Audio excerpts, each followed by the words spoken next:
Necio, necia. ¿Cuántos de nosotros somos bien necios en la vida? Esta palabra también se traduce por otra que es más fuerte, pero estúpido. Somos estúpidos en la vida. ¿Quién es el necio? ¿Quién es el estúpido, la estúpida? No como insulto, sino como aquella persona que teniendo la capacidad de razonar y por ende de escoger lo mejor, escoge lo peor, escoge lo que le hace daño, escoge lo que le perjudica. Ese es un necio, ese es un estúpido, una necia. Y fíjense que podemos intelectualmente ser muy capaces, tener títulos universitarios, desempeñarnos muy bien en nuestras profesiones, ser galardonados, tener muchos cuadros colgados de premios y todo muy válido y muy reconocido, y no obstante ser necios, muy necios. Porque perdemos de vista lo esencial en la vida, lo que realmente nos da paz y tranquilidad interior. Vamos a ver por qué Jesús da este título de necio a esta persona. Porque puede ser que nosotros también formemos parte de esa fila de los necios o de las necias. Y Jesús comienza con una experiencia humana que termina siendo muy triste. Y que algunos a lo mejor hasta estén viviendo en carne propia, hayan vivido, o espero que no les toque vivir. Las peleas entre hermanos por herencias. Como dice el libro del Coelhet muy sabiamente, alguien que trabajó con sabiduría, que se partió, como dice el refrán popular, el lomo, que construyó una casa, una empresa, una fortuna. Y dice el libro del Coelhet, vanidad de vanidades. Hay quien trabaja con sabiduría, ciencia y acierto y tiene que dejarle su porción a uno que no ha hecho nada. ¿Qué fue lo único que hizo? Pues nacer en esa familia y heredar la sangre.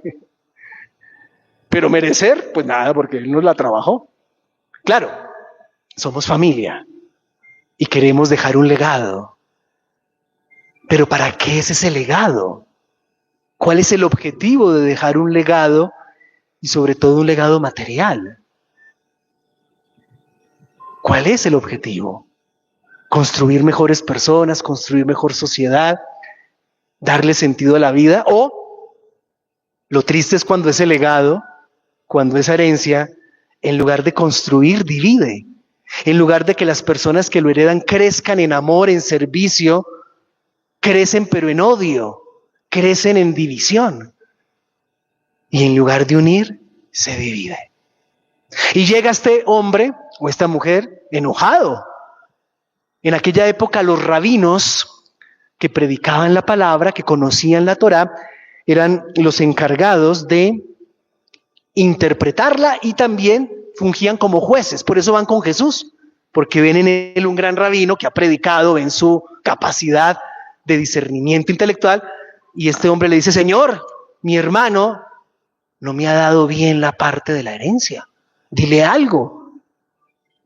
Y Jesús parece como un poco disgustado por la respuesta y dice, hombre, pero ¿quién me ha constituido a mí juez o árbitro entre ustedes?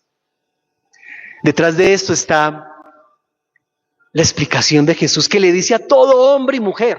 En este hombre estamos todos nosotros metidos y nos dice, hombre, mujer.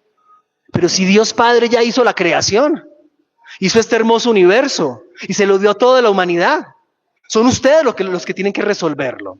Ya Dios les dio inteligencia, ya les dio capacidad de razonar. Resuélvanlo. Únanse, busquen soluciones. Pero no me echen la culpa a mí porque yo ya hice la creación y ya se las di. Porque lo más fácil es, ay Señor, a ver qué haces tú. Y el Señor dice, yo ya hice lo que tenía que hacer. Ya hice la creación y se las di a todos los seres humanos.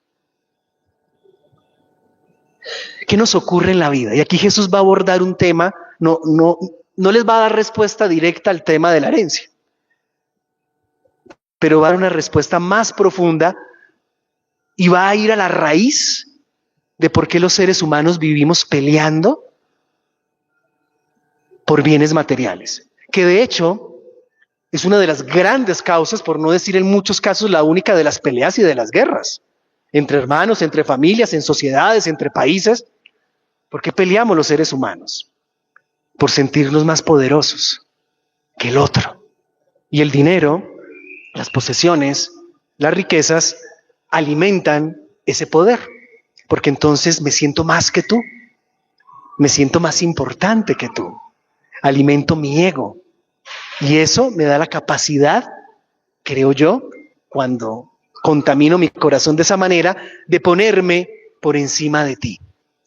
Entonces hoy Jesús, yendo al origen, nos quiere como prevenir. Vamos a poner un ejemplo.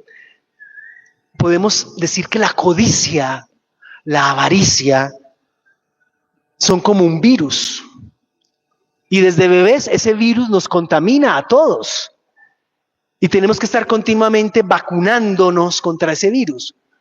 Porque siempre nos va a estar acechando, siempre, no importa la edad que tengamos. De hecho, ya desde bebés, desde niños, ustedes vean la actitud del bebé. Cuando hay algo que le gusta, lo agarra, lo empuña.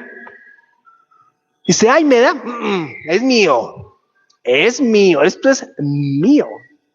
Pero no lo dice así al bebé, lo dice su instinto primario. Si el bebé es educado en un hogar donde hay hermanos y hermanas que comparten, el bebé poco a poco, en lugar de coger, agarrar, apretar y decir mío, va a aprender a extender la mano y a abrir la mano y a compartir. Pero este gesto de agarrar, apretar, mío, nos pasa toda la vida, a cada instante, siempre. Siempre va a estar este virus de la codicia a todos los que estamos aquí y a toda la humanidad acechándonos. Por eso siempre hay que estar vacunándonos, siempre. Y hoy Jesús nos da la clave para que cada vez que vengamos a misa, de modo especial, salgamos bien vacunaditos. Y aprovecha esta historia de estos jóvenes, de estos hermanos, y él mismo inventa una historia, una parábola. Y vamos a analizarla para aplicarla a nosotros mismos. Dicen, las tierras de un hombre rico produjeron una gran cosecha. Partamos de esta hipótesis, de este marco que pone Jesús. Dice, las tierras de un hombre rico produjeron una gran cosecha. Está ahí todo muy bien. Son las tierras de alguien que a lo mejor las heredó, las trabajó, se las ganó bien y tuvo ese año la fortuna, además de que él puso su esfuerzo, sus tierras, beneficiado por el clima, por las condiciones, de que produjo una gran cosecha. Aquí ya Jesús está dando un primer mensaje. Habla de un hombre rico con honestidad, y en esto está bien. Aquí Jesús pudo haber dicho una persona que se aprovechó de los demás, que hizo fortuna manipulando a los otros. Jesús ya excluye esto de tajo. Está hablando de alguien que le va bien, que ha adquirido honradamente. ¿Cuál es el primer mensaje? Atentos, porque ya ni siquiera nos podríamos llamar cristianos, ni siquiera buenos seres humanos, si lo que tenemos es el resultado de la estafa, de la mentira, de la corrupción, del manipular o de aprovecharme de los demás. Es que ya eso es mucho más debajo que ser cristiano. Eso es ser inhumano. Eso es ser inhumano. Entonces estamos partiendo de una base donde se supone que la persona que tiene la riqueza es porque la consiguió bien heredada o por justicia o por su trabajo, por su esfuerzo, por su inteligencia. En resumen, bien habida. ¿Listo? Pero también pone un dato, porque no solamente es nuestra capacidad mental o los recursos que hemos tenido y hemos administrado bien. Cuando una riqueza crece, también hay elementos y factores humanos, sociales, ambientales que nos han favorecido. A lo mejor el que es muy pilo, muy hábil en una ciencia, en un arte, en una ingeniería, justo encontró el mercado, pero él tampoco creó ese mercado. ¿Le llegó? O el que es agricultor, justo cultivó, cosechó como este, y ese año el viento fue favorable, la lluvia, y le fue bien. Listo. Aquí hay un elemento que también Jesús dice atentos, porque también tu fortuna ha tenido unos elementos unidos a tus capacidades. Y esto te tiene que ayudar a abrir el corazón. Porque no solo es porque tú eres muy hábil, sí, eres muy hábil y lo has aprovechado y qué bueno, pero también hay otros elementos más allá de tu habilidad. Son elementos, diríamos, universales, de una buena energía que te llegó y la aprovechaste. Bien. Hasta aquí todo va muy bien en la historia, pero ¿qué pasa? Como le fue tan bien, el hombre empezó a echar cálculos, es decir, empezó a usar su razón. Él era muy inteligente en la agricultura, en la cosecha, en la contabilidad, muy inteligente, pero va a cometer una necedad. Vamos a ver en qué consistió su estupidez. Y se dijo, haré lo siguiente, derribaré los granos y construiré otros más grandes. Y sigue la historia. ¿Qué posibilidades tenía esta persona ante su prosperidad?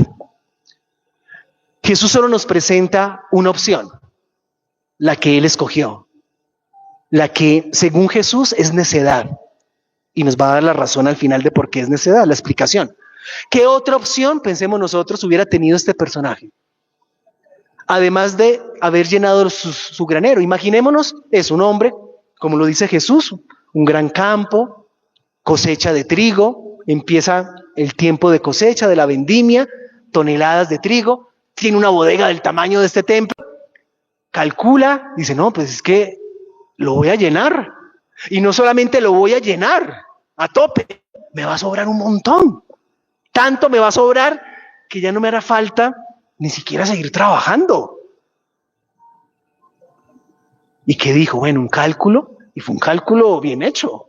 Voy a tumbar este granero, voy a hacer otros graneros del mismo tamaño, más grandes, y voy a almacenar todo. Y entonces pues ya me puedo sentar, descansar, comer, beber. Uno diría, ¿está cometiendo una injusticia en su razonamiento? Pues no, como que no. Pero ¿qué pasa? Que él tenía la opción también válida de haber llenado bien su granero, de haber disfrutado de su esfuerzo y de su trabajo, y el restante, compartirlo. Era la otra opción. Era la otra opción. Pero él prefirió esta opción. Y sigue la historia. Pero Dios le dijo, necio, necio, estúpido, estúpida. Esta noche te van a reclamar el alma. Y no es un castigo, no es que Dios le dijo, es necio, esta noche vengo yo a quitarte la vida. Por egoísta, por avaro. No, en la vida somos seres corruptibles. Así como Alejandro Magno a los 33 años, ¿qué se iba a imaginar este gran emperador del 300 antes de Cristo que en la plena edad de su juventud adulta, después de haber conquistado imperios y de que su nombre fuera lleno de gloria, iba a morir? Le dio una enfermedad y se murió. Ni siquiera fue en una batalla. O que iba a pensar por allá Tutankamón en el antiguo Egipto, que cuando lo enterraron en su pirámide como símbolo de su grandeza y lo llenaron de joyas, de esmeraldas, de diamantes, de piedras preciosas e incluso hasta de sirvientes, pobrecitos, hay todos para la pirámide, para que acompañen a Tutankamón al más allá y en el más allá pueda disfrutar también de esos bienes materiales. ¿Qué iban a pensar ellos? Que en definitiva, como dice el Coelet, vanidad de vanidades, nada nos llevamos. Y los tesoros de Tutankamón, el gran faraón, uno de los grandes, ¿quién se lo llevó? Pues no fue Tutankamón. Bueno, por ahí en la historia, después Napoleón, cuando llegó y conquistó Egipto, se llevó todos los tesoros para los museos europeos y algo les dejó por allá en Egipto. En definitiva, la necedad está en perder de vista que nuestra fase de vida material, corporal, es con fecha de caducidad. Y que todos esos bienes, dones que tenemos, que recibimos, que cultivamos, que proyectamos, no nos los vamos a llevar. Y sé que lo sabemos, pero en la práctica no lo ponemos como principio de nuestros razonamientos. ¿Por qué? Porque en el fondo pensamos como Tutankamón, que sí nos los vamos a llevar. Y por eso los acumulamos. Y claro, ya no nos sepultan en pirámides y nos meten todo. Ahora es incluso más cruel la realidad porque nos meten en unos cenizarios de 20 por 20 y ahí solo caben las cenizas. Ahí no cabe ni la casa, ni las escrituras, ni las tarjetas, ni las cadenas, ni nada. Todo eso se queda. ¿Se queda para qué? Para que se peleen mis hijos y mis familiares con todo lo que dejé. Tristemente la mayor parte de las veces. Entonces, la sabiduría que el Señor nos propone es muy básica. Así es el que atesora para sí, pero fíjense cómo usa la retórica, y no es rico ante Dios. El Señor dice, ¿quieres ser rico? Sí. ¿Es bueno ser rico? Sí, ante Dios. Ante Dios. Es decir, aprovecha todo lo que tienes, lo que la vida te ha dado, lo que tú has trabajado, en lo que te has esforzado honradamente. Aprovéchalo para gozar tu vida, para vivir tu vida, pero vívela compartiendo. Vívela en clave de generosidad. Y no te preocupes por almacenar y dejar. Deja un legado, sí, de valores. Siembra a tus hijos, sí, educación. Dales, en la medida de tus posibilidades, buena educación. Pero vivimos en una cultura tan preocupada por aparentar que a veces la preocupación de los papás es qué casa le dejo, qué carro le dejo. ¿Usted ya le dio educación a su hijo? ¿Ya le dio buenos valores? ¿Ya le enseñó la fe? ¿Ya? ¿Que él siga adelante? Pues déjele alguito si quiere para que arranque. Pero ya. ¿Lo das? Góceselo en su familia, compártalo, vívalo usted en vida. Vívalo en vida. Porque lo que está dejando son bienes materiales para peleas futuras. Deje un legado de educación, deje un legado de valores, deje un legado y con su legado ayude a dignificar personas que en su momento o por sus circunstancias no lo van a poder hacer fácilmente. Cuando a lo mejor nació en un estrato que la vida no le dio los recursos o las posibilidades y usted a lo mejor podría hacerlo, podría ayudar a otras personas. Deje ese legado, porque así la historia continuará. Necio, esta noche te van a reclamar el alma. ¿Y de quién será todo lo que has acumulado? Pues de los que van a pelear por eso. Preguntémonos entonces, ¿soy yo necio, necia en este sentido? Y atentos, porque la riqueza de la que habla Jesús en los evangelios no se refiere solo, sí la incluye, pero no se refiere solo a las riquezas materiales. También son las riquezas materiales. Porque la riqueza es muy variada también, es un espectro muy amplio. Riqueza intelectual, la riqueza de tu tiempo, la riqueza de tus talentos, la riqueza de tu sonrisa, la riqueza de tu propia vida y existencia. ¿Qué estás haciendo con ella? En el discurso de este hombre de la parábola, de la anécdota de Jesús, todo está en clave del yo. Se puso a pensar, ¿qué haré yo? ¿Dónde lo guardaré? Todo es en primera persona. Yo, mí, me, conmigo. Ese era el cuadrado en el que vivía él. Y este virus de la codicia, de la avaricia, tiene unos síntomas en nuestra vida. Uno de los más terribles, la ceguera, nos enceguece. Y no hablo de la ceguera física, nos enceguece para ver la otra persona. Y para verla en muchos sentidos. Dejamos de verla o porque nos aprovechamos de ella para seguir engrosando nuestra riqueza. O la vemos simplemente como un instrumento, como un medio para yo engrandecer mi poder. O incluso, fíjense lo ridículo de la ceguera, de la codicia. Aunque sea que le ayude, le ayudo, pero con lo que me sobra. Y lo hago para que crezca mi ego. O lo hago para yo no sentirme mal y condenado. Ay, no, yo mejor ayudo un poquito, porque no sea que no ayude y ahí sí me vaya mal en los negocios. Si lo estamos haciendo con un interés muy egoísta, muy de miedo, muy de que, ay, no sea que me condene, no sea que me castigue mi Diosito por egoísta. No. Aquí recordemos, no lo voy a explicar porque sería muy largo, pero lo traigo a colación, otra anécdota de Jesús donde está en el templo, ve una viejecita viuda que llega de una moneda que en aquel entonces era mínima, no servía ni máximo para comprar un pan, y llegan los grandes terratenientes de Jerusalén al templo de Jerusalén con sus vacas, bueyes, monedas de plata y oro, y llevan las grandes ofrendas, y Jesús observa, llama a sus amigos, y él dice, vengan, vengan, esa señora echó más que ese gran terrateniente. Y ellos, ¿cómo así? Si los otros echaron monedas de oro en el templo, es decir, millones, diríamos hoy. Ella dio 1,000 pesitos. Y Jesús le dirá, sí, pero con esos 1,000 pesos ella comía el día de hoy. era para el pan de su día. El otro que dio mucho, sí, dio mucho en cantidad, pero dio de lo que le sobraba.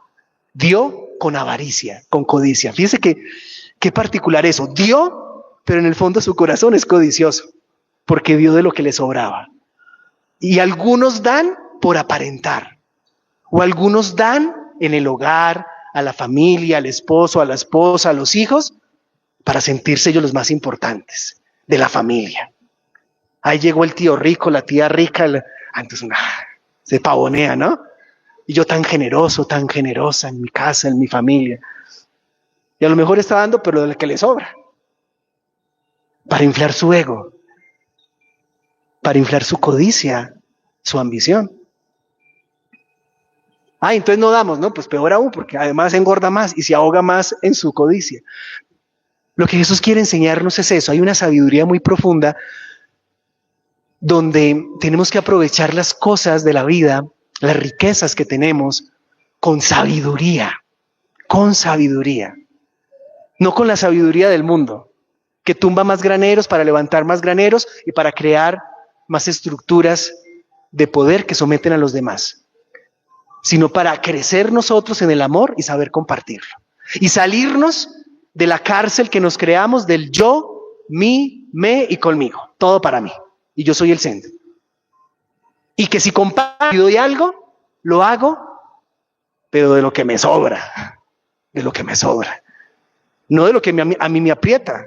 No de lo que a mí me exige, sino de lo que me sobra. Y eso es muy fácil. Aunque aparentemente sea mucho lo que estoy dando. Pero ese mucho para mí realmente es poco. Hoy el Señor quiere que nos exijamos en el amor. Cada uno en su contexto, cada uno en sus posibilidades, cada uno en su realidad. Pero no seamos necios. No malgastemos la vida acumulando aire. No seamos tan necios de no vivir la vida acumulando y acumulando. Dizque para después en la vejez. Dizque para que después mis hijos. Y a lo mejor por ese mismo trabajo perdí la salud. Y por ese mismo trabajo perdí hasta la familia, porque nunca los vi, nunca compartí con ellos. Por ese mismo trabajo y lo que acumulé me peleé con mi familia. Y terminé dejando herencias que hicieron pelear a mi familia. Qué ridículo, qué necios. Escuchemos pues la palabra de Dios, que es muy sabia y que a todos nos toca. Porque vuelvo a repetir y con esto termino, todos estamos en el ambiente donde está el virus de la codicia, todos nos infecta ese virus. Y es importante vacunarnos continuamente. Aquí ninguno vaya a decir, ay no, yo tan desprendido de todo. En algo lo aprieta, algo lo amarra, algo tiene en su casa. Y no solo algo material, puede ser algo de sus pensamientos, de su moral, de su tiempo. Atentos, vacunémonos día a día con el ejemplo y el amor de Jesús. Y seamos esas personas que somos ricos, sí. Materialmente puede ser y también. Pero ricos sobre todo ante Dios. Que así sea.